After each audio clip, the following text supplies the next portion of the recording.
Hello again and welcome to another Mordian Glory Tournament After Action report. That's right, it's time for some more dispatches from the front lines. And today I've got something a little bit different for your viewing pleasure. You see, I recently went to my first ever bolt action tournament. And you'd think going to my first event in a newish game system, one that I'm not overly familiar with, that I'd take a more sensible list. I don't know what this meta's going to be like. I've heard that veterans are quite good. But no, that's not my style, sir. I like to take memes. And so I decided to dive right into the bolt action competitive scene with a full-blown Soviet red tide horde list. On paper, this army should have been a total disaster, but it wasn't. All I'm going to say is quantity truly has a quality of its own. And on that note, let's not mess around any further. Not one step backwards, comrades! And let's bayonet charge right into today's episode.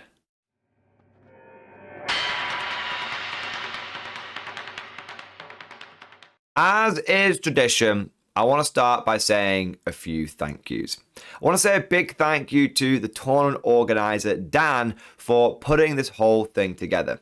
It was actually Dan's first ever tournament, and he did a really, really good job. He had all the timings on point, lists were checked, pairings were done, and honestly, it went really, really smoothly. So a big 07 down in the comment section for Dan for absolutely smashing it on his first tournament. I also want to say a big thank you to Element Games for hosting the event. I've been to many tournaments at Element, and if you've watched these videos before, you know that it is a good gaming establishment. They have a fantastic venue, loads of tables, loads of terrain that you can use for private games or also for pickup games or events, and they have a massive store fully stocked with all of the painting and hobbying needs that you could want. They've got 40k, they've got bot action, they've got every game system under the sun, and most importantly, they've also got a fully stocked and licensed bar, so you can have a few cheeky beverages whilst you're playing your games. And finally, I want to say a big thank you to all of my opponents over this event. Every single game was incredible fun, and that was hugely in part to the fantastic people that were standing on the other side of the table from me. But with all of that said, now let's get into the video proper. And we'll start off with a list overview. Now, this is just going to be a brief summary because I've actually already done a full episode covering this list in detail. There'll be a link to that down in the description below. So if you want to see everything in this army laid out and all the thoughts and tactics that I've got into it, then I recommend that you check out that link. But basically, the list contained a single reinforced platoon. I was running the forces of the Soviet Union, and in this platoon there was a 1,000 point limit and also a 12 order dice limit, but this specifically did not include free units. So the Soviets were able to get 13 order dice because as part of our army rules, we get that free conscript squad. This wasn't an advantage that was solely reserved for the Soviets. There are a number of factions in action that get small free units. For example, the British get their free artillery observer. Now, this format for the list was described as part of the rules pack for the event. So everyone was operating under the same restrictions. So there's no one there with double platoons or any kind of specific theatre selector. As for the list itself, at the top I had a regular senior lieutenant. This is a little bit of a controversial choice because most people see officers in bot action as a bit of a tax. I'm sure there's some people in the real military that see officers as a bit of a tax, but we'll move on from that little bit of a inappropriate joke there. So most people take the cheapest possible officer they can get, which is like an inexperienced junior or second lieutenant. In this case, I went for a senior one because I wanted to be able to do 2 snap to actions, and I also wanted to have the extra leadership bubble because, as you'll see, I had a lot of inexperienced infantry in this army. In fact, I had in total 4 12-man inexperienced rifle squads. 3 of them were ones that I had paid for. One of them was the free one that you get for being Soviets. Every single one of these conscripts was equipped with a rifle. That was it. There were no other upgrades. There were no SMGs or LMGs or anything like that. It was just Soviet inexperienced rifle squads. The one thing they had going for them was they had the green special rule. On top of this, I took 2 more full-strength green infantry units, and these were 11-man second-line NKVD units. Now, I want to be clear here that I know the NKVD was a horrible organization, and by taking these units, I wasn't lionizing or idealizing them at all. They did some horrible shit. The only reason that I included them in the army is I genuinely ran out of Mosin and other rifle parts for my conscripts. If I could have done, I would have taken them as 12-man rifle units, but I had to use some PPSH bits, and so I had a few spare PPSH guys running around, and I had a look at what infantry units I could take that were green and could take a mixture of rifles and SMGs, and these are the only ones that I could find. As far as I'm concerned, these guys weren't NKVD. I didn't model them in any way that was different to the rest of the army. They're just some conscripts that happened to find some PPSHs. In total, this meant that I was running 70 line infantry. This is an absurd amount by bolt action standards. Most people will have 30 infantry in a list. Some very elite ones will have 20. And some of the slightly more bulked out ones will have 35, maybe 40.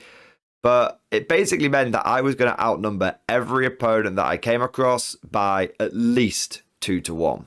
And this is before we even get to what else is in the list, because we have all the support units as well. We've got a Frontnik Commissar who's helping us reroll order tests and also helps us ignore the -1 to hit penalty for being inexperienced. Very, very good unit in this army. And then we had a medium mortar with spotter, and that was regular. And then we had 3 anti-tank rifle teams. Soviets are special where they can take 3 AT rifles, whereas most armies can only get 1. These AT rifles were going to be my supplementary anti-tank. They were kind of there to put a few pins on lighter vehicles, maybe knock out a truck here and there. And if I came across some gnarly veteran infantry, well, an anti-tank rifle is surprisingly good at just knocking veterans on their ass. But the main anti-tank in my force was my own tank. And I decided to go big or go home. I went for the mighty KV-1S. Now, the difference between the KV-1, which is all armor all the way, and KV-1S is basically, it's a lighter version. It's a lot cheaper as well. The regular KV is just prohibitively expensive. The KV-1S is basically a heavy tank with a medium anti-tank gun, a couple of machine guns, and that's it. There's no armored all round, there's no slow or anything like that. It's essentially like a British Churchill, but just in a different skin. This makes it a lot simpler to use, makes it a lot cheaper, and allows me to fit it in the list, getting some proper armor in there, whilst at the same time not complicating or compromising the rest of the units that I want to put in the army. Now that broadly covers what was in the list, but the big question is, what was I taking it into? What was it going to be facing off against? How competitive was this event? What was the lay of the land? Well, the format of the event was a 1-day, 3-round tournament, and it was a mid-war tournament. This meant that you could only use units that had been present in World War II up until the 31st of December 1942. Anything after that wasn't allowed. This made it quite interesting, because it meant the Germans weren't running around with STG-44s. There were no King Tigers. At most, you were going to come across a Tiger, but I didn't actually see one at this event. And instead, you were likely to come across more SMGs rather than assault rifles. And, most importantly for myself, it meant that a lot of people had focused on light armor. In fact, my KV-1 was the heaviest tank at this event, and that was certainly because it was based in 1942 and before. As for the terrain, it was very well done. It struck a fine balance between being immersive and narrative and also being balanced. So at no point did I walk up to a table and go, oh my god, I really need to win the roll-off to pick sides because one side is so much better than the other. If there was a forest in one deployment zone, there was a forest in another. If there was hard cover, it was often going down the middle. So it was all equals pequals, and every board had a nice mixture of soft cover, which tended to be in the deployment zones, dense terrain leading up the flanks, and you also had some hard cover in the middle as well. But the big question is, how competitive was this whole thing? I would describe it as semi-competitive, a pretty quintessential local tournament vibe. About half the players there were tournament players, but they weren't bolt action players. They were like myself, they played a lot of 40k or other game systems, and this was their first or one of their first bolt action tournaments. Then there were a couple of players who were clearly seasoned bolt action tournament people and had a few competitive games under their belt, and this was their main game. They didn't really play 40k. And then the rest of the crowd was made up of people who played bolt action, played a lot of bolt action, but this was their first taste of any kind of competitive environment. And overall, there were about 12 players at the tournament. But that covers all of the pre-game stuff. Now let's get to the real reason why you're all here. It's time for the battles. And let's begin with game 1. And this was against Simon and his Blitzkrieg Germans. Now, if my army has a lot of infantry, Simon's has got a buttload of vehicles. His list contained a second lieutenant. I told you that's what most people go for. And then he also had 3 5-man units of Heer infantry with just rifles. Then he had a unit of pioneers with SMGs and a flamethrower. And then we get to the motor pool. There were 2 trucks with medium machine guns. There was a Hanomag with a medium machine gun. There was another Hanomag with a light anti-tank gun. Then there was a 222 armored car with an autocannon and medium machine gun.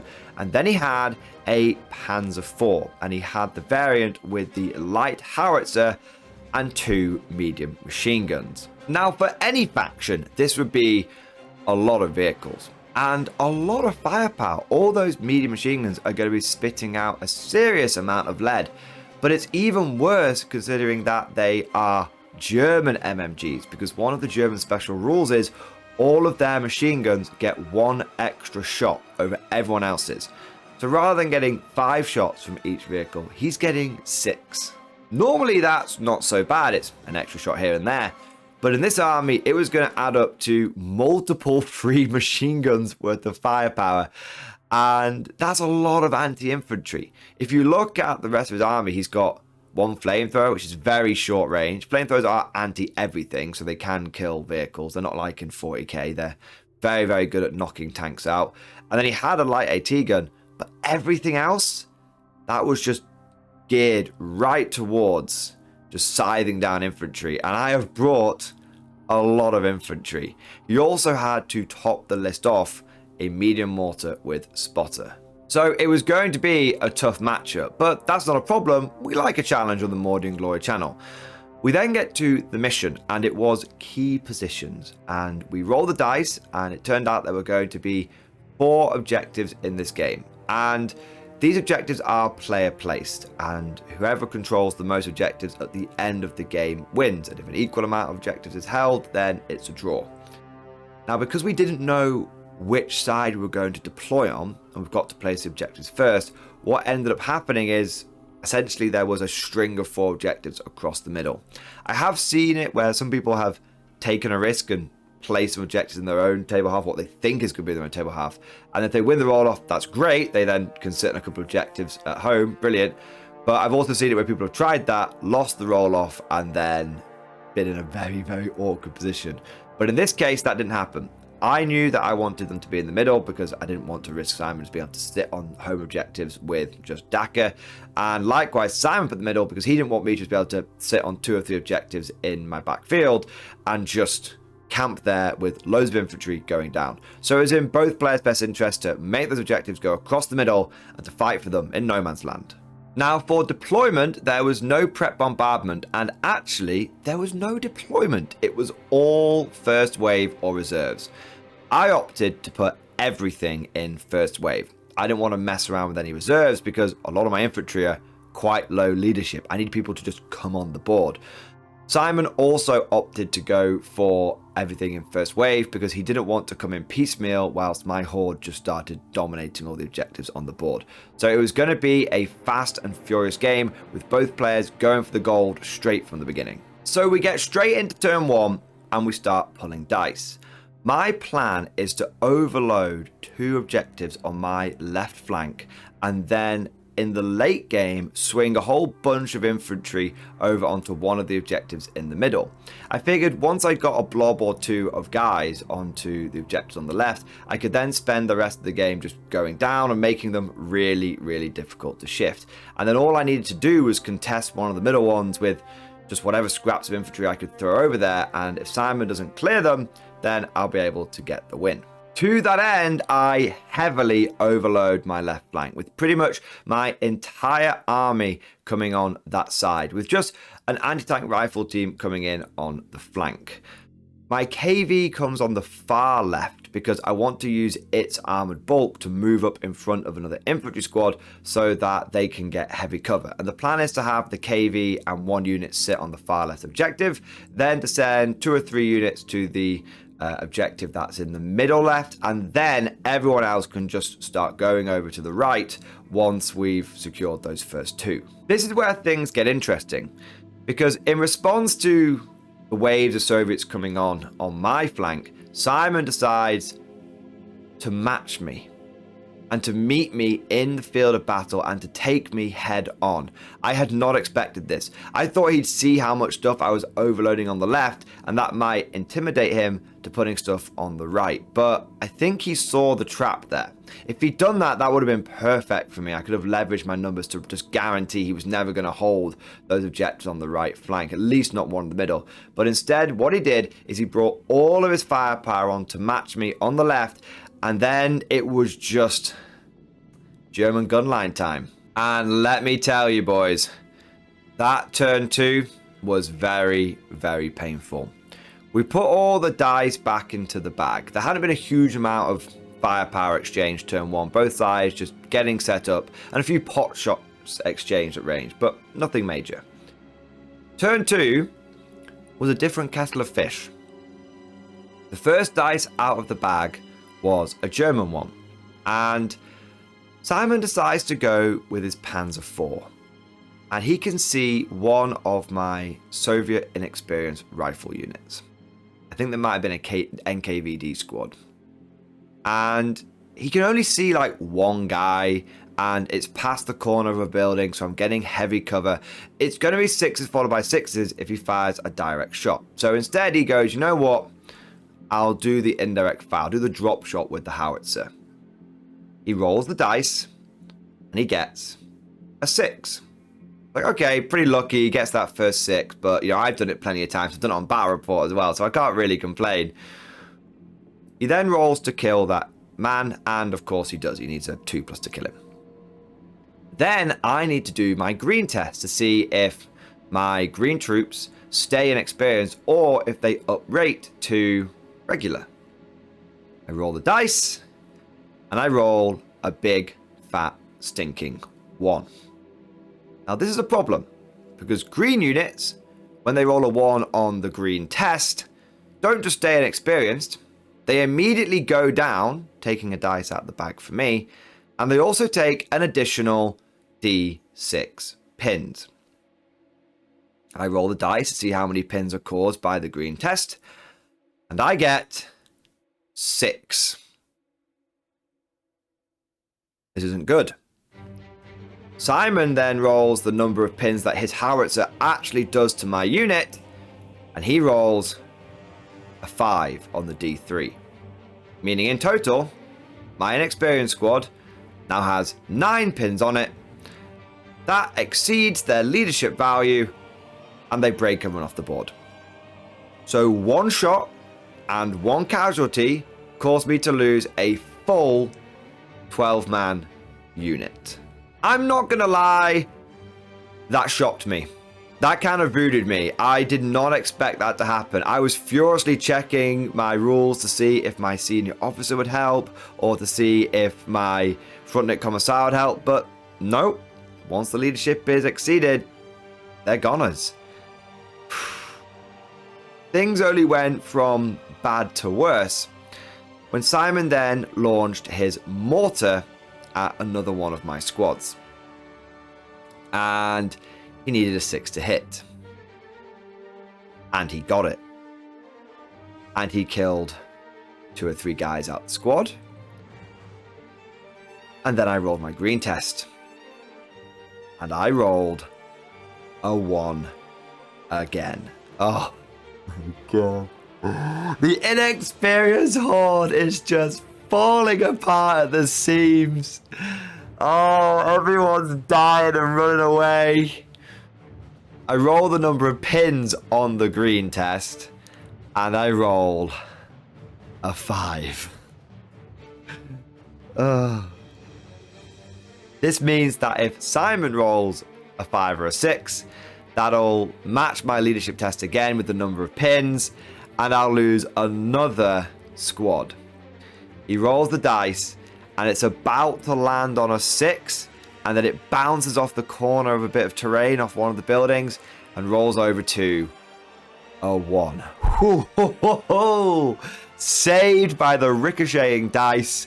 And it's not ideal because my squad has got 6 pins on it now and they are down and they're going to have to pass an order test and that mortar is going to be zoned in. So there's lots of things not going well for them, but there's a chance they're not going to get completely routed off the board. Bear in mind, these are the first 2 real shots of the game. And just what a start. What an opener. It looked like it was going to be the enemy at the gates fountain scene. And we were going to accurately recreate it. And the rest of turn 2 didn't get much better, to be honest. I was pushing forward into the teeth of relentless German machine gun fire. Many of my units were struggling to get through dense terrain or were forced to go down. I managed to make some headway, but movement progress turn 1 was not great for the Russians.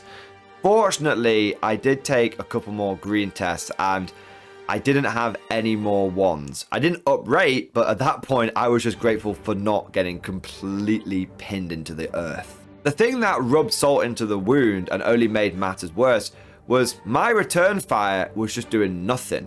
I'd shoot my KV-1 and it'd have to hit on like a 4 and it would just miss. I'd fire my mortar and it didn't do anything. I'd shoot my AT rifles, nothing happened. My return fire across the whole of turn 2, and bear in mind a lot of my units were advancing and were taking advantage of the front nicks, ignoring -1 and all that kind of stuff. I did nothing. I think I put 1 pin on a German unit, maybe 2 pins across 2 units, but that was it. I was losing units left, right and center. I was taking huge casualties, and in return I was doing nothing to the Germans. Turn 3 started off a little better. I did manage to pull the first dice. This gave me a chance to activate the unit that had been mortared last turn. Now it was sitting on 6 pins and it was inexperienced, so it had a leadership value of 2, but my senior officer was nearby, which meant that they had +2 to the leadership, and the frontnick commissar was near as well. So I rolled the test for the order and I failed it. My commissar executed a guy, they re-rolled the test and they got it on a 3. This allowed them to run forward behind some heavy cover and basically just sit there nice and safe, because between the heavy cover and the range and the fact that Simon would probably have to move to go and see them, they would be getting hit on 6s followed by 6s. So this time they lost a pin and they could then, the following turns, rally and start getting themselves into the game for the latter turns when they might be able to contest some middle ground. Unfortunately, that was really where the good news mostly ended for the Soviets. Simon essentially gunlined this turn. He didn't need to move forward. He didn't need to take any objectives until the later turns. And he still had a couple of his little 5-man rifle squads moving around the right flank to go over and take those objectives. So really, now the onus was on me to actually just not lose the game. He was putting everything into holding the tide back, and if he did that, then he would win the game by sitting on the objective on the right, and I'd struggle to get to the ones on the left. And he was just mowing me down. Now that his vehicles weren't having to move and then shoot, they could just sit there and fire, he wasn't suffering as many -1 to hit penalties. And I wasn't getting very good results on my green tests. So things were just getting cut down. I did eventually actually get one of my units to be regular. So out of the 6 green units, 1 of them uprated. 2 of them took mega pins, and everyone else basically stayed inexperienced. I was continuing to slog forward. I wasn't quite onto the objectives yet, but I was getting pretty close. Inch by inch, I was pushing forward. A lot of the time, I was choosing to advance because I wanted to keep the soft cover between myself and the Germans, and I also wanted to try and put some pins on them. If I can start putting a couple of pins on their units, it means that their firepower is really going to start tapering off, and they might even fail some order tests. So to that end, I managed to inflict my first German casualty turn 3. Hooray! The German Grenadier squad that I had, not Grenadiers because it's 1942, German infantry squad that I had put a pin on the previous turn. I shot them again, and after 2 or 3 rifle volleys from various units, we were able to put another pin on them, and then we killed a guy. And then when they tried to activate, they failed their order test. We also put another pin on one of the, I believe it was the Pioneer units. But that was it. After 2 turns of, well, 3 turns if you include some long-range pot shots turn 1, the Soviets had inflicted essentially 4 pins and 1 casualty. In response, at this point, we had probably lost about 20 infantry, if not more, and the howitzer on the Panzer, which I should have mentioned, got another 6 to hit and blew away one of the AT rifle teams.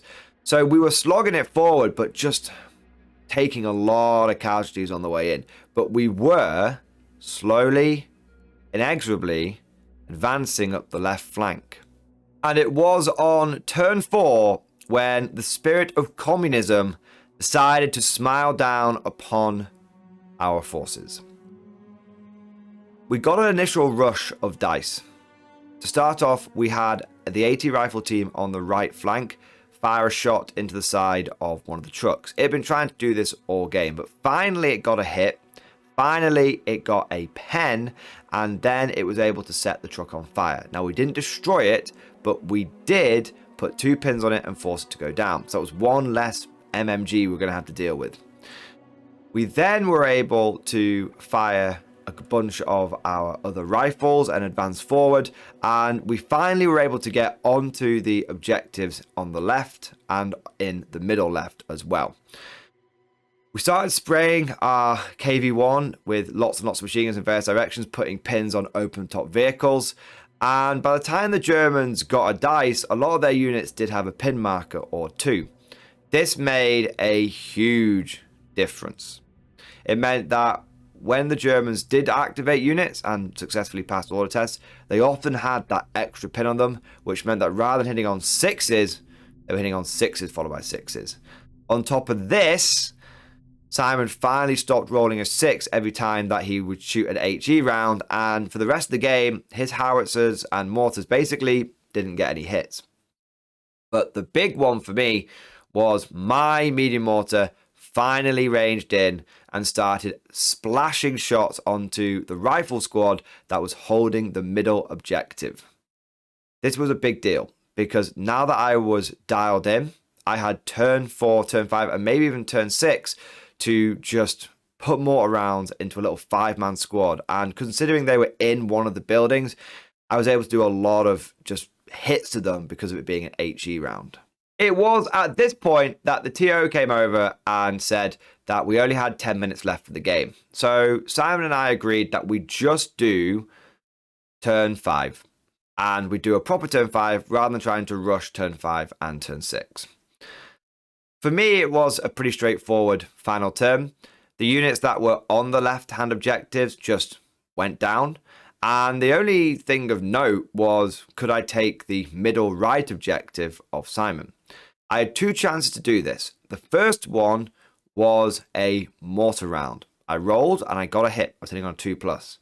I then rolled to see which floor of the building the mortar would hit, and I did get the floor which had all the grenadiers on it. Some of them had already been killed thanks to the previous turn's hit as well.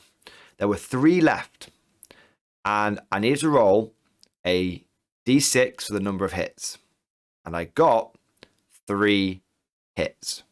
Now this meant that I just needed to roll 3 2+, and if I did that, I would kill the infantry in the building. He would no longer hold that objective, and I'd win the game.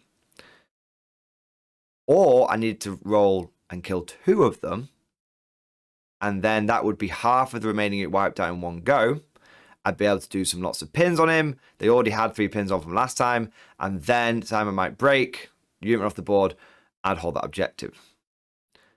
I roll my hits, I roll my wounds to see if I kill them, and I roll 111. Just, if there's one moment that really summarizes my luck in that entire game, I roll 111. So I don't kill any of them. And so my second opportunity to win the game is to take that unit, the one that had been mortared by Simon at the beginning, had finally got all of its pins off, and just run them at the objective. I couldn't pre-measure, but I thought, you know what, I'm probably going to be within 12. I do the run, we measure it very carefully, and unfortunately I'm a solid inch out. It's not that close. So I can't take that objective off him either. We then exchange a bit of firepower, just rolling out our last few shots, but at that point the game is over, and the final result is 2 objectives held by the Blitzkrieg Germans and 2 objectives held by the Horde Soviets, meaning that it was a straight up draw. To be honest, I was very happy with that result. The fact that the game had started off so badly and my dice roll had never really turned around, and I'd been facing off against a German gun line that just could not stop rolling 6s. The fact that I'd been able to claw draw out of that, I was happy to take that to the bank. To put the whole game into perspective and to try and show you how bloody and one-sided it truly was, I lost 40 infantry overall between various squads running away, getting killed, and some of the anti-tank rifle teams being killed as well. I lost 40 infantry models. I killed 4 Germans. So Simon literally achieved a 10-to-1 kill ratio. And somehow the Soviets were still able to pull out a draw. But after a fairly grueling start to the tournament, we get to game number 2. And this time it was going to be some hot Soviet on Soviet action, because I would be playing against Joel and his Russians. This was a really eye-opening experience for me, because up until this point, I've only really done Axis versus Allies. But when you go to a tournament, that's not always going to be the case. You just got to take on whatever you get paired up against. And so this time, not only was it Allies versus Allies, but it was the same faction facing off on both sides of the table. But the good news was that Joel was a really nice guy, and he was an experienced tournament bolt action player. In fact, he'd been at another tournament the weekend before. And so I thought this would be a great opportunity for me to learn lots about the game, and specifically about how to play Soviets competitively. His list was a lot more straightforward. It wasn't a meme at all. He had an inexperienced Soviet junior lieutenant. He then had the 3 inexperienced rifle squad. Then he had a unit of regular infantry, all with rifles apart from the NCO had an SMG. He then had another unit of regular infantry. This was only a small one, 6-man strong, and it had 2 LMGs. And then he had a veteran squad. And these were veteran Soviet engineers with body armor and a flamethrower. Now, I've heard about this unit before. I've even faced off against one on tabletop in a practice game a long time ago. But I still fear it every single time I see it.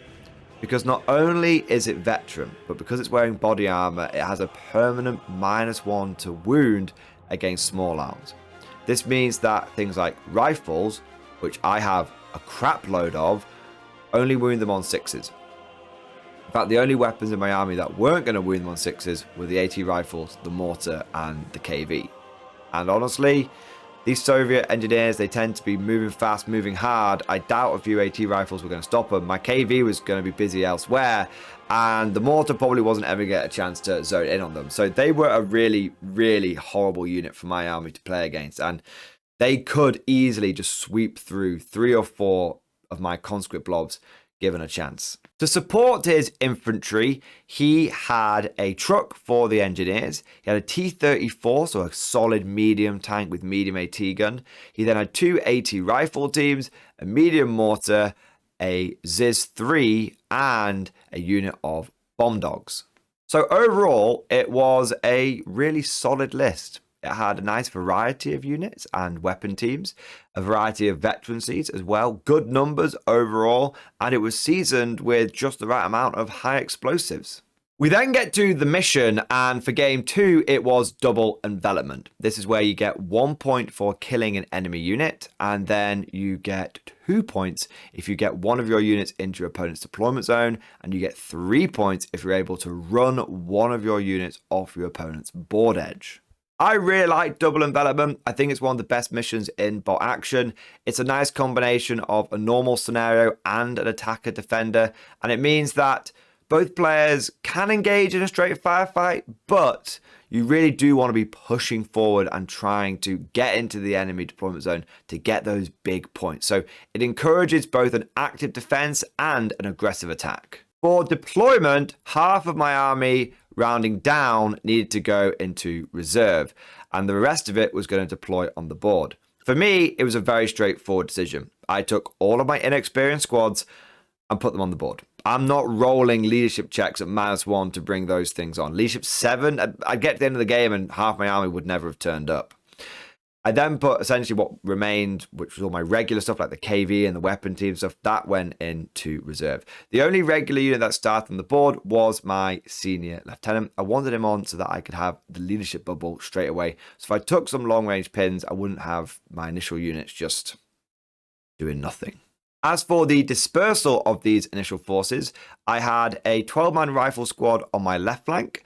I had 2 12-man rifle squads in the middle, and then I had 3 12-man rifle squads and NKVD squads over on the right flank. The idea was that I wanted to overwhelm one flank, use my superior numbers there, and then use my reinforcements to either capitalize on a breakthrough or to plug any gaps if Joel was starting to put a bit of pressure on me.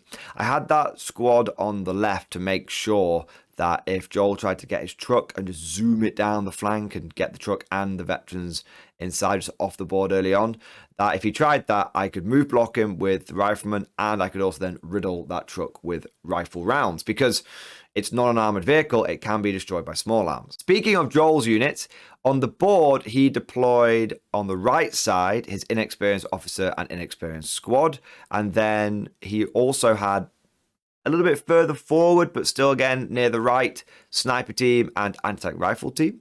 And then in the middle, he kind of left it open, didn't put much there. And then on my left, he had a regular squad with the rifles and the SMG, an anti-tank rifle team, and also his medium mortar. So he was trying to stop me doing any flanking shenanigans as well. And no one had really done much with the middle. I had a couple of squads there, but they were sort of just there because that's the only place I could put them and they were still in cover.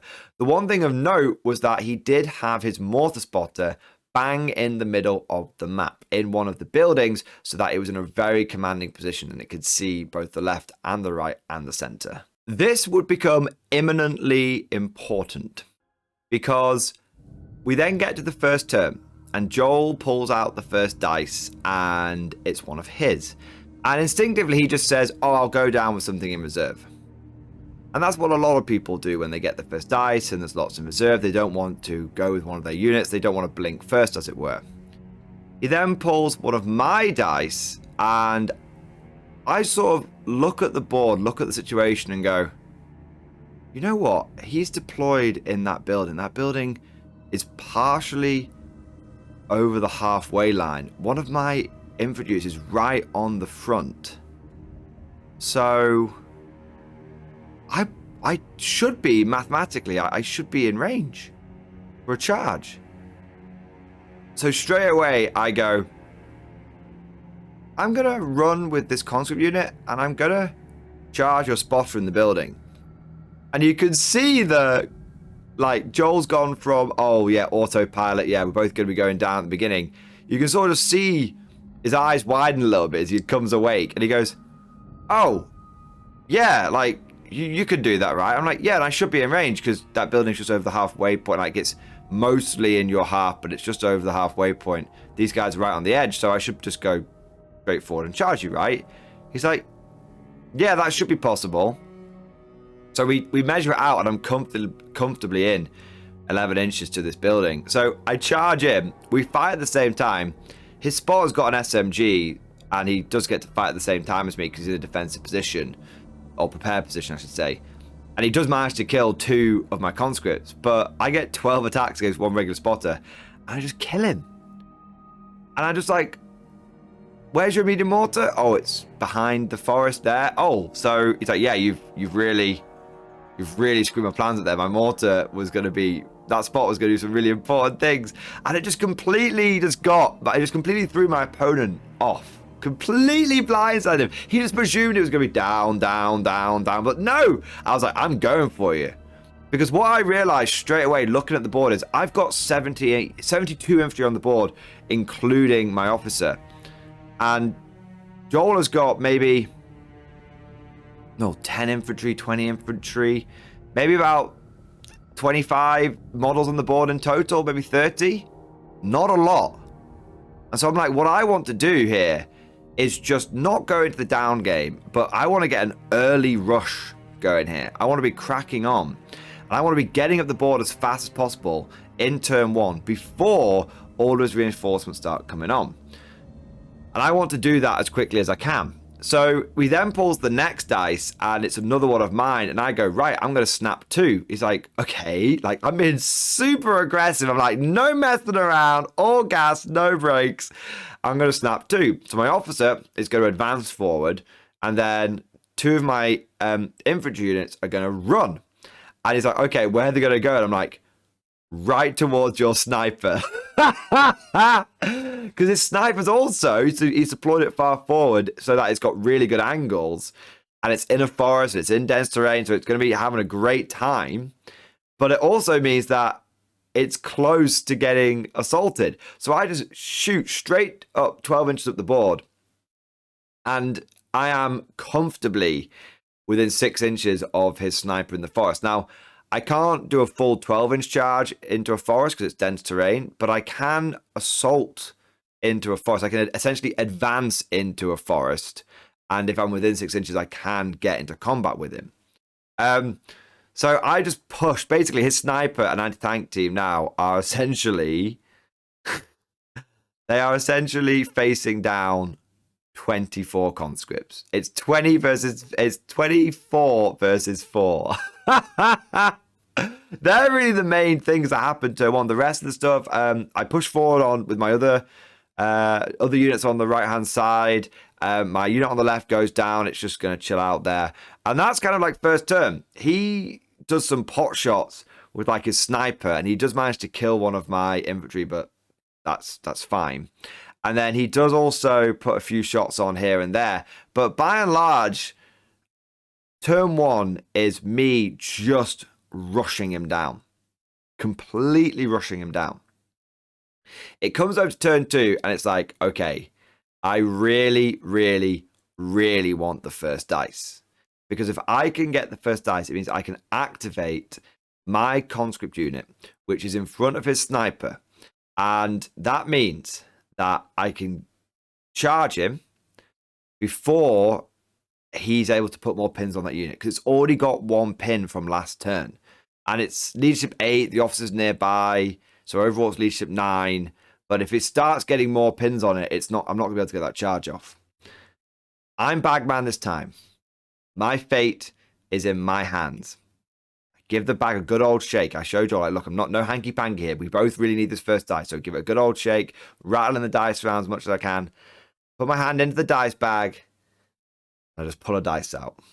And I close my eyes because I don't want to, I'm too afraid to look. And I just hear Joel just go, no. And I open my eyes, and one of my dice is in my hand. I straight away go with my conscript unit, and I get the order test off on a 9. I pass it. I pass it just on exactly what I need, and then the conscripts go into the sniper. It's a prepared position, so he does manage to kill 1 or 2 of the guys that are charging him down, but the remaining, I think, 11 attacks just pick up that sniper. And that's a dice out of the bag. And because I've been doing all these charges, I've been moving very aggressively, I'm actually getting well over the halfway point of the board now. So that's basically turn 2 on the right flank. From sort of my perspective. From Joel's perspective on the right flank, he actually unleashes with his inexperienced squad. They stay still and they just hammer those Mosin Nagant rounds just into one of my units on the right flank, and he actually kills about 4 of them. It's a good volley, but then they uprate. So now it's an inexperienced squad versus a regular squad, and I've got more infantry on that flank. This is all happening on the right side, basically. All these charges, all this big push. Over in the middle, my guys are just sat in the that took the spotter out. They just basically sit in the house and put some pot shots out. Nothing major happens over there. And the left flank is super, super quiet because he's got his unit of regulars and I've got my unit of inexperienced, but he's hiding in a forest. I'm hiding behind a forest. That's it. Reinforcements. Neither player decides to bring any reinforcements turn 2 because we're just sort of seeing where the game is going right now. I just go down with stuff. Joel goes down with stuff. It's a little early to start bringing stuff in. It then comes over to turn 3. And this is where it's already a hot game. It's already a very hot game. But this is where things really start heating up. We start pulling dice and the right flank continues to be very hot. Early on, I'm able to get one of my conscript blobs to charge down the anti-tank rifle team, and they manage it, so that's another dice in the bag for me. I've taken out a couple of his teams, and I start getting into a bit of a shooting war with his inexperienced units as well, but I'm not going for the main squad because the only firepower that I've got is like hitting on 6s followed by 6s, and I don't want to just kill one guy from that unit and then uprate them all into regulars. I want to hit that inexperienced unit when I can leverage a big amount of firepower, wipe out half of them, and that way if they do uprate, it's not a big deal. So instead I'm going after his officer, and I'm not able to kill the officer. I get a little unlucky. I do hit him a few times, but I think he had like 1 attendant within the officer. I kill him and put like 2 or 3 pins on him, but I don't quite manage to actually wipe him out. The left side continues to be a bit of a stalemate. In the middle, the way the reserves start coming on, and I end up bringing my anti-tank rifle guys on, and I just spread them out equally across because I don't know where his truck's going to be, and I don't know where his T-34 is going to be. So I have an anti-tank team on the left, and I have 2 anti-tank rifle teams in the middle. And then I have to bring my KV on. And I bring the KV on and I bring it on the right hand side. This was a difficult decision, but I figured between the AT rifles on the left and the middle, they'd have enough pinning potential to stop his T-34, and there's enough there to stop his truck from just yeeting itself down the flank. I put my KV over on the right because I'm like, you know what? I've got a real chance for a breakthrough here. The one thing that's standing between me and getting 4 or 5 units into my opponent's deployment zone in the late game is basically 1 unit of conscripts.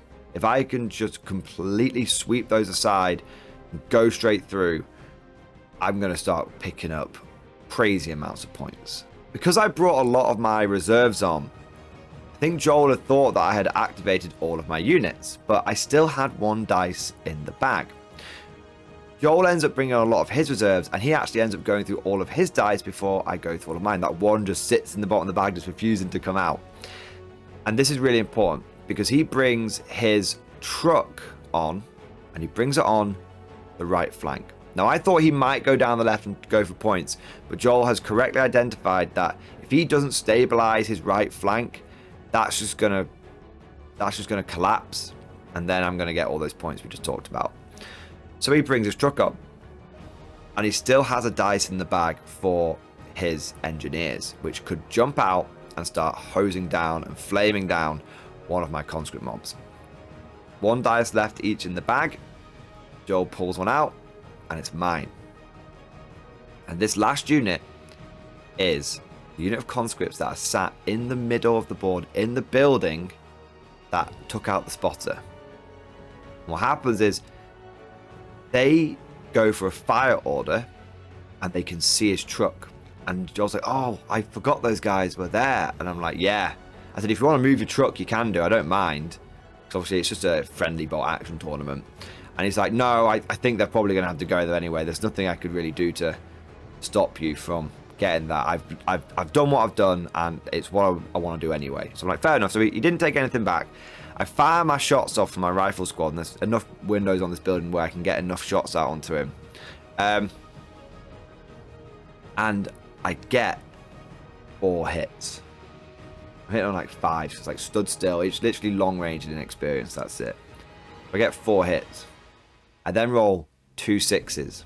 I roll on the damage table, and the first one is set on fire, which gives him more pins, and then he does manage to put the fire out. Second damage result is destroyed. So his unit of engineers end up popping out of this truck. They end up being forced to go down, which is his last dice, which he really didn't want. And now they've got like 3 pins on them as well, and they lose 1 or 2 guys from dying. I'm jumping out of the. They lose 1 or 2 guys from dying. They lose 1 or 2 guys from being forced to disembark from the truck. Turn 4 rolls around, and first dice is critical. Absolutely critical. Because if Joel gets the first dice, he can go with his engineers first. I think they've got 2 pins on them. And he can act. He should be able to pass that test, no problem. He's veteran. And then he can start torching my conscripts. But if he doesn't get first dice, it's going to be bad. I'm going to get the drop on him, start getting 2 or 3 more pins on him. And that's not what he wants. We give the bag a good old shake. We pull out the first dice. And it's mine. I immediately snap 2 with my officer. And I immediately get 2 of my infantry units. One's an NKVD one with PPSHs. One's a rifle unit. And Joel decides that he doesn't want his unit doing nothing, so he stays up. He thinks he can weather the storm. And between these 2 units, I put 2 more pins on the unit, now putting up to 4. But most importantly, I actually managed to kill 3 of his engineers. And I think they were like a 10-man squad.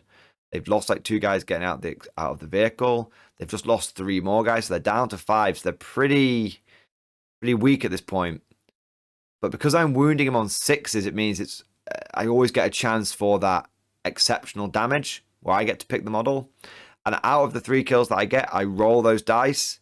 One of them is a 6, and I pick the flamethrower. So not only has his engineer unit just been whittled down by half, it's also now lost his ace in the hole, which was the flamethrower. And frankly, this was the last nail in the coffin for Joel's Soviets, because the one unit that he had that could have realistically turned that flank around has, by and large, been made combat ineffective. Over on the left-hand side, it's equals. It's 1 unit versus 1 unit. I have no interest on moving over there. Joel starts making some moves that way, but he's not going to get there quick enough. And the moment he starts moving forward, my conscripts move into the forest and just start gunning him down as he basically tries to run towards me over the last few turns of the game. His T-34 goes straight down the middle, trying to just do a big rush to come on the board and then rush down the middle. But I'm able to use my mass AT rifle fire to put a few pins on it, which causes it to start not doing what it wants to do, start failing order tests and stuff. And my KV trundles through the forest and also starts laying rounds into it as well. So end of the game, it's basically sat there on 2 or 3 pins, just stuck, just being indecisive. And then the right flank, the engineers end up getting shot to shit. I think there's about 3 of them left. Joel does make an incredible order test in the last turn of the game where he does get the double one, and he does manage to do a 3 engineer charge onto a unit of conscripts, and he actually wins that fight and kills them. But then in the inevitable counterattack, those engineers are laid down. They are laid low. And then his inexperienced squad and his inexperienced officer also get brought down by some last turn bayonet charges. And so at the end of the game, the only units that Joel has left on the board are his LMG squad, his T-34, his regular rifle squad, and his medium mortar, and his ZIS. And everything else had died. Because of my casualties, I ended up losing 2 full squads and then little bits from a bunch of other units, probably totaling around 35 to 40 casualties. I think Joel did achieve a 2-to-1 kill ratio this game, but unfortunately, he only had about 2 whole units wiped out. It was only 2 points this game. And I had managed to wipe out 5 or 6 of his, which meant that it was a clear and comfortable victory for the Red Tide. The main takeaways from this game for me was that I think a lot of people about action just autopilot first turn going down with units in reserve, and often that is the right thing to do. But if you have an early game advantage and you can leverage it, you should go for it. Also, what I noticed was that I was able to be a lot more aggressive in this game because I wasn't facing down a German gun line. Soviet firepower was decent, but it was more normal. It was nowhere near as shooty as often it is when you're facing against Germans or other very, very shooty factions. So I was actually able to get up the board much more quickly, and I was able to play a lot more aggressively, which I feel a lot of people think inexperienced infantry are only good for digging in. I found that when well supported, because they've got that sheer mass, they're able to do quite well on the attack. And another main takeaway was, for me, how good my units were in combat. One of the main disadvantages of inexperience is -1 to hit. But that's only in shooting. In combat, with action, you just roll to kill. And so it cuts out one of the big problems. And when you're able to get a full 12-man unit in against a smaller enemy unit, even if that enemy unit is a higher veterancy, often through sheer weight of attacks, the inexperienced unit can carry the day. But moving on, we get to our third and final game of the day. And my opponent was Mike, and he was running the Germans. His list was very elite. In fact, it was probably the most elite list that I'd faced today, including all of the vehicles that I'd encountered in game number 1. In fact, Mike only had about 9 dice in his army, but pretty much every single unit was veteran. And so 1 versus 1, they could easily beat any of mine in a straight up fight. Overall, his list had a 2nd lieutenant with an attendant, and they both had SMGs. There was then a big 10-man squad of veterans. They had an SMG and an LMG. There was then a big 10-man unit of pioneers, and these had a flamethrower, an LMG, and then a crapload of SMGs. Those engineers were inside a engineer Hanomag, and then there was also another Hanomag, but it was the smaller variant. I think it might be the 250. Experts on Hanomags will be able to tell me. I nicknamed it the Mini-Mag. It only had about a 6 transport capacity, and inside it there was a veteran flamethrower team. So Mike had 2 flamethrowers in his army. In fact, every army that I played against today had flamethrowers. In total, I faced off against 4 of them over 3 games. To be honest, it's not that surprising. Flamethrowers are very, very powerful, but it just goes to show you how prevalent they are in the meta. And if you are thinking of playing bolt action competitively, you are going to need to have ways of dealing with them. There was also a couple of other units in the list. There was a medium mortar, a sniper, and a veteran Marder 3. And the Marder is a very interesting unit. I've had my eye on it for a while because it packs a hell of a punch in a really affordable package. It's technically only an armored 7 vehicle, so it's very, very light. That's why it's so cheap. But it comes equipped with a heavy anti-tank gun, which means it's going to have pen +6, making it one of the only weapons I've faced over this event that could even threaten the KV. But it's also great at killing infantry because heavy anti-tank guns have got a 2-inch template, so it's very, very flexible. It's also got a medium machine gun, so it's happy to dagger away as well. Basically, it's quite a cheap way of getting a mobile and well-protected heavy gun in your list. But then we get to the mission and deployment. Mission this time was No Man's Land, straight up kill points. You got, I think, 2 points for each enemy unit that you eliminated. This was an interesting one because on the one hand, I do have a big dice advantage over Mike. I've got 4 more dice in the bag than he does.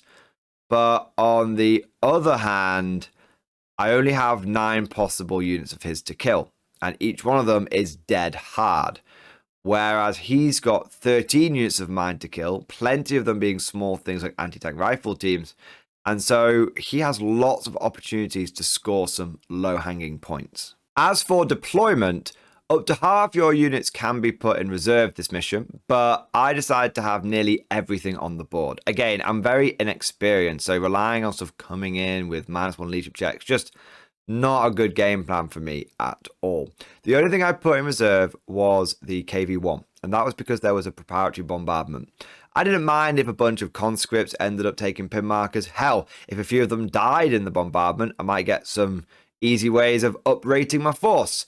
And even if some of the anti-tank teams lose a guy and then they have to take a test, I'm Soviets, I get to re-roll that. So I was okay with having all that stuff on. I just didn't want the KV to take a pen +4 hit on its top armor.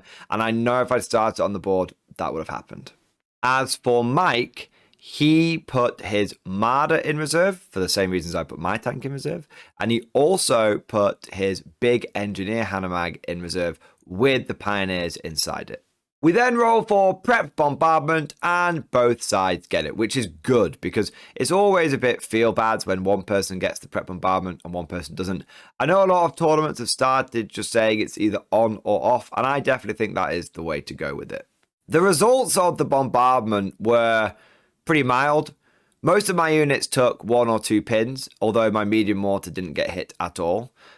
And on the German side, I rolled pretty badly. There were a lot of units that didn't get any pins, but the one spike in luck that I had is I did get a 6 on his sniper team, and I was able to kill the attendant of the veteran sniper. Now, the sniper stuck around, but that did mean because he didn't have his spotter, he was now hitting on a 4 rather than a 3. So nice little boost to the right flank where that sniper was. In fact, that's quite a good point. I should probably take you through where both players end up actually deploying. So the Germans had the sniper on the right flank. In the center, they had the officer and the veterans. And then on the left, they had the medium mortar. The mini-mag was also on the board with the flamethrower team inside. And that went in the middle, but a little bit towards the right-hand flank. As for the Soviets, I spread out on a wide frontage.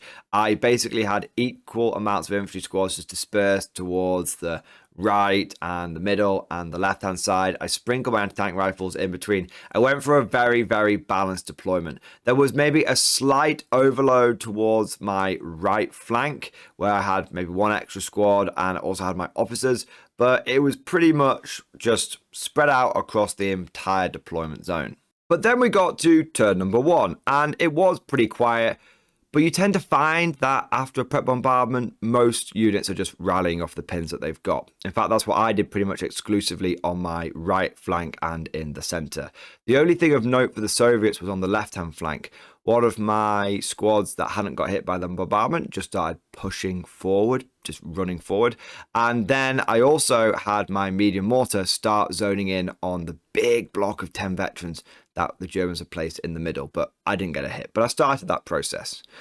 As for the Germans, their main thing was their medium mortar failed its order test. So it didn't start zoning in. It only had one pin, but the classic one pin order scenario. And then the mini mag came over and started towards the right hand side and started hosing down some of my conscripts. But I only lost like 1 or 2 and they didn't end up rating, so it wasn't a big deal. But he'd started to indicate where that flamethrower team was going. Turn 2 and things really start to kick off. The Germans, despite the fact having less dice in the game, end up getting a flurry of dice at the beginning. This results in the engineering Hanomag coming on and also the Marder coming on. The Marder came in on the right. So now we've got the Marder, the Sniper and the Mini-Mag on the right hand side. And the engineering team with the Pioneers in it came on the left hand side. The Mini-Mag also zoomed forward and it was in a position for that flamethrower team to start jumping out and doing some pretty gnarly damage. But just as that was about to happen, the Soviet dice kicked in. And I knew what that flamethrower team was trying to do. So what I did is go on ambush. First dice that I pulled, snap 2, I put an anti-tank rifle team and also a big rifle squad on ambush. This meant that if the flamethrower team jumped out, I would get a chance to shoot it. I then also drew another series of dice and was able to put another unit on ambush that was more towards the center, but was still easily in range of the mini-mag and the flamethrower team. So I now had 24 rifles and an AT rifle that were ready for when that flamethrower team jumped out. Elsewhere, my infantry on the right-hand side started to push forward. I had one squad that was able, on the extreme right, that was able to start making it towards the heavy cover.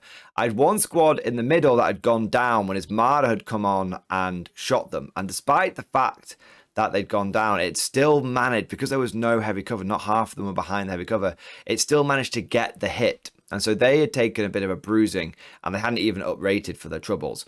So the right flank was a bit of a mixture because on the one hand, you've got the Mexican standoff with the ambush and the flamethrower. On the other hand, the Marder's starting to do some damage to me. But then on the final hand, you've got one of my squads making some pretty good headway pushing up to the cover. In the center, the rifleman and AT rifle team started getting into a firefight with the veterans, but neither side could really do anything because there was a giant block of heavy cover in the way. I was fortunate, though, that one of my riflemen was able to get a hit. Even though it was a 6 followed by a 6, I got that one pin on them. I didn't kill anyone, but I felt like I came away with the more high ground for that particular exchange. For me, the big part of turn 2 was when the KV came on.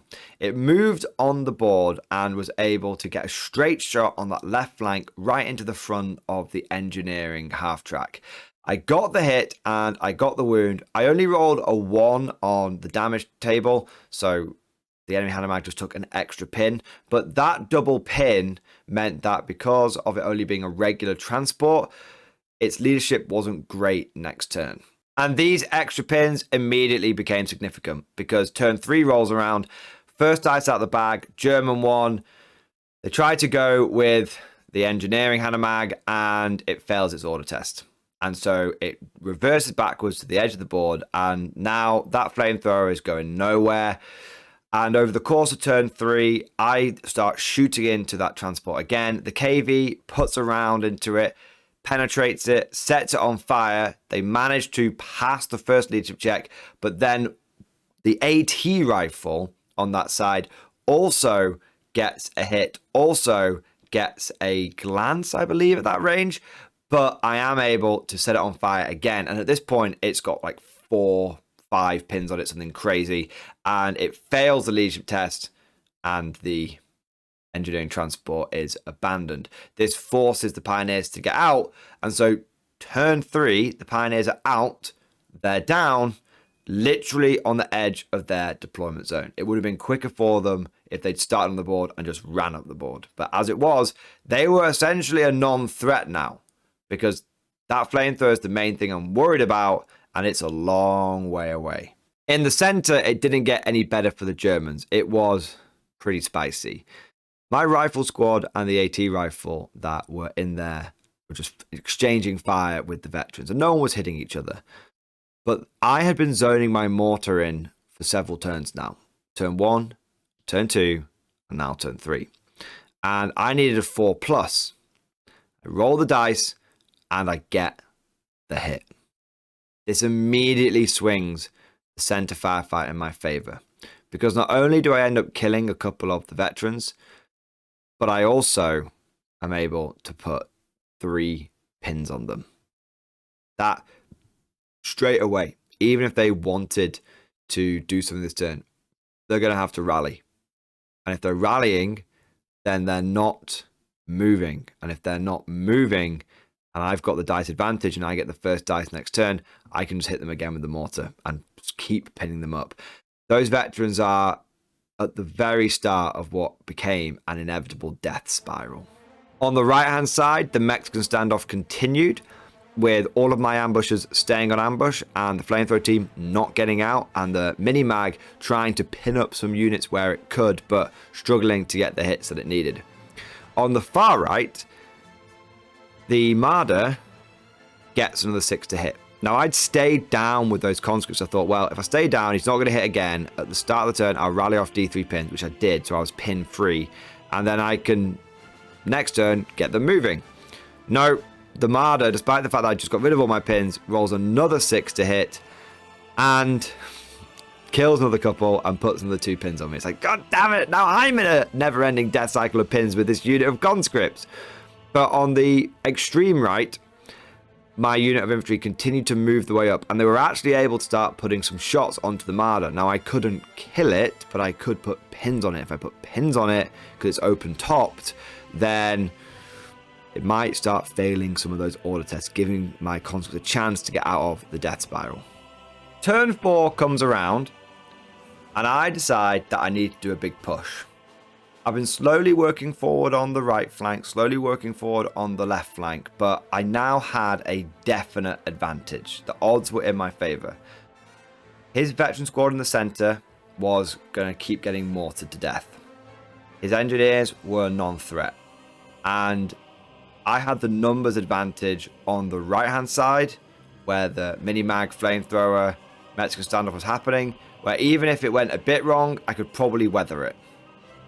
So I take all of my dice up, even the ones on ambush, and I just say, you know what, I really want to have that first turn. All the dice go in, give it a good shake, all the dice out. First one is Soviet. First thing that I do, take my conscript squad that had just been on ambush the previous turn, and I charge the Hanomag, the mini-mag. I charge it, I easily make it, I'm within about 11 inches. And this forces the flamethrower team to disembark and fight me. And whilst they're veteran, we have played this dance out several times at this point in the event. And I do lose a couple of conscripts, but in return, I kill the flamethrower team. What's important about this is that his Hanomag had also tried to overwatch me, and it had only killed like 1 conscript, but because the dice had come out the bag for its reaction fire, it then couldn't move. That meant that at the end of the turn, that Hanomag was a transport, it was nearer to an enemy unit than a friendly unit, and so it also died. So with a single charge, a unit of rifle conscript Soviets took out 2 enemy units. On the right-hand side, my infantry finally was able to get up and start going, and they got into some hard cover so the Marder could no longer shell them to death. I just went for an order test. I used the Frontnet Commissar to make it happen, And so they were safe now because they could just sit behind the heavy cover. And the Marder, for once, actually missed a shot as well. And on the right-hand side, I did move my infantry forward and put some more pins on the Marder, which is one of the reasons why it missed when it finally got to go. But the center was where things were just getting really bad for the Germans. The mortar went, it hit the veterans, and it put another 3 pins on them and killed another couple of them. And the worst thing was that the veterans had actually tried to move and they'd failed their order test. So not only had they kept the 3 pins from last time, but then they kept another 3 pins from this time. I think I'd only killed like 3 or 4 of them at this point, even though I was slapping them with a big 2-inch template.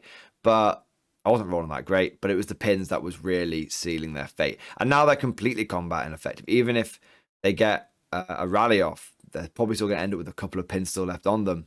So seeing that these veterans were not in a good spot and that I'd basically whittled them down to about almost halfway, I decided to push in the center. 2 12-man squads push forward. The KV pushes forward to support them. And we get into the middle of the board with an advance roll and we just start laying rounds into them. I don't think we get any hits. Maybe we get 1 6 followed by 6. We don't get any kills, but it's just the fact that now 6 German veterans are facing down 24 Russian conscripts, supported by a KV, and they've got absolutely nothing that can engage the KV. The flamethrower's way, way, way away, and the Marder is not in the right position. It's on the other flank. Turn 5, and the fate of the Wehrmacht is sealed. On the left-hand side, the mortar continues to remorselessly pound the veterans, bringing the squad down to about 4 members. The KV also joins in, and via just 6 followed by 6s and a lucky shot, is able to kill 1 more. I then take a unit of infantry, 12-man rifle squad, balls and bayonets brigade, charge them in, and we've danced this dance many times, haven't we? You know what happens. Veterans swept away by the conscripts.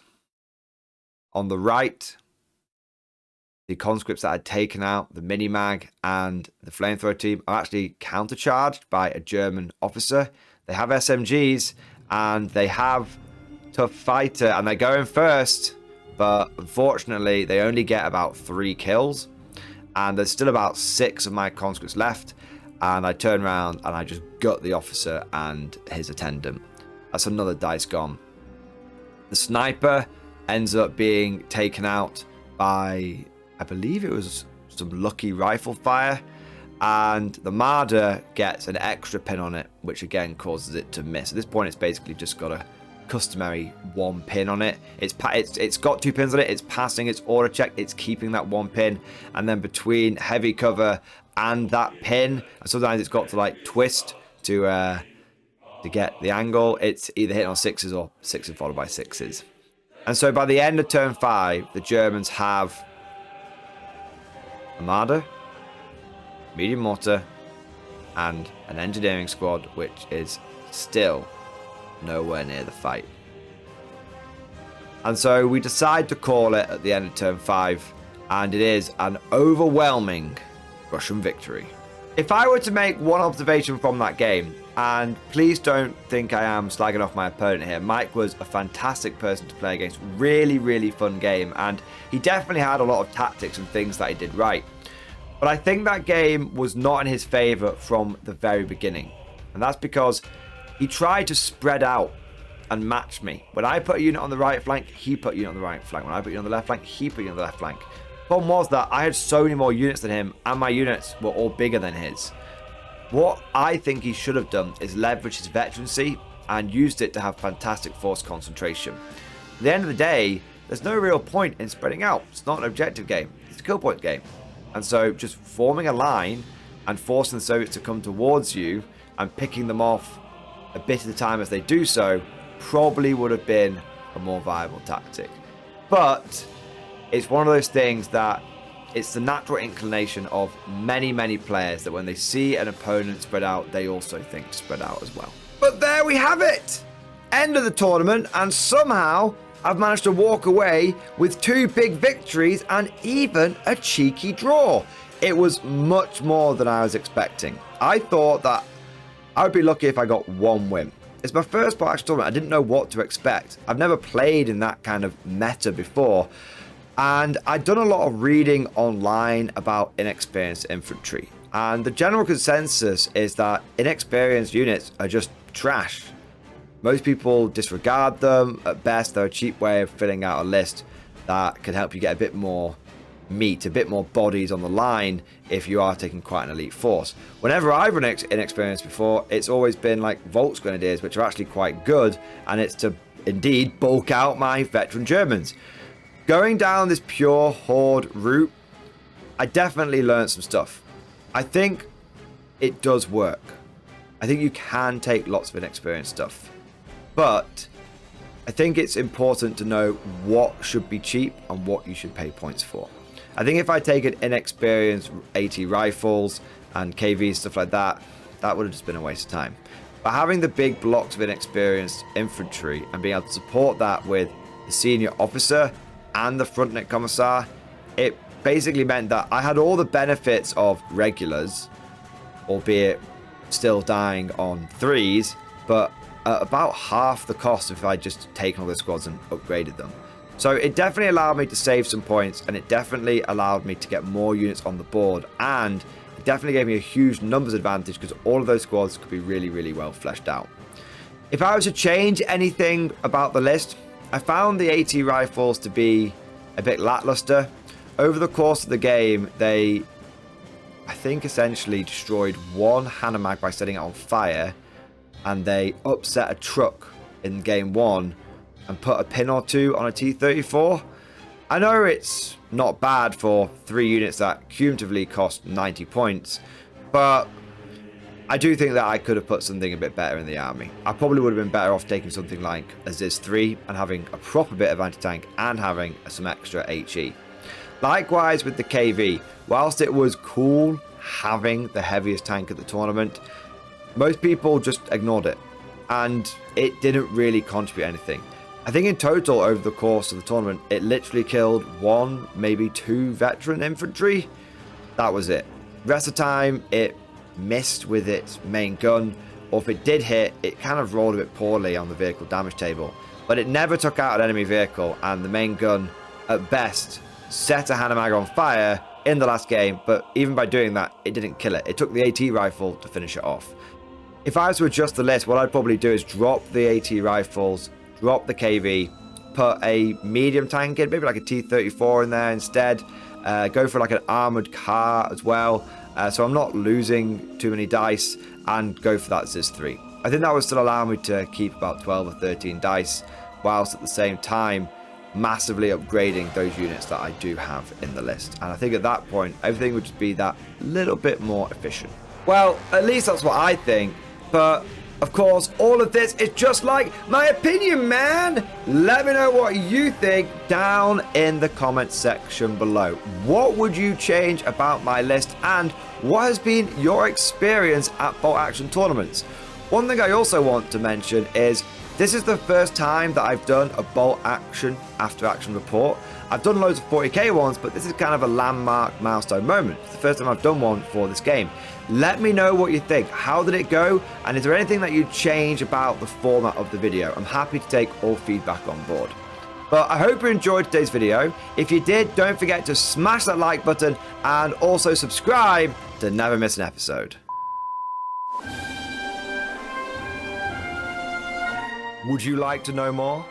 If so, then please consider becoming a channel member or patron. By supporting the channel, not only will you be doing your part, but you'll also be helping me create more content for your viewing pleasure and unlocking a whole host of perks. You get everything from a badge next to your name, custom emojis, but the big one is access to the Mordian Glory Discord server, an online community with almost 2,500 active members. It's always popping off in the MG Discord. We've got channels for army lists, hobbying, tactics, stories, and even a pretty spicy meme section as well. For all you greenhorns that wanted to see the Mordian glory hole, today is your lucky day. And joking aside, I do want to say a massive thank you to all of the current channel members and Patreons. You guys are amazing. Truly the lifeblood of the channel. I could not do Mordian Glory full-time without the incredible and generous support of my members. So thank you guys so much. And last but certainly not least, I want to say a personal thank you to all of my top tier Patreons. These are the War Masters, the people who have truly gone above and beyond the Call of Duty. So a massive thank you to Bon Bon Vert, Mad Larkin, Mark Panconi, RJ Scorpion, Swordfish Trombone, John Stubbs, Nick Walsh, Diesel Fox, August Vardy, and the Tommies. Thank you guys, your incredible support makes a huge difference and it is a big part of how I'm able to do Mordian Glory full time. But that's all for now, thank you for watching and of course, as always, I'll see you guys next time.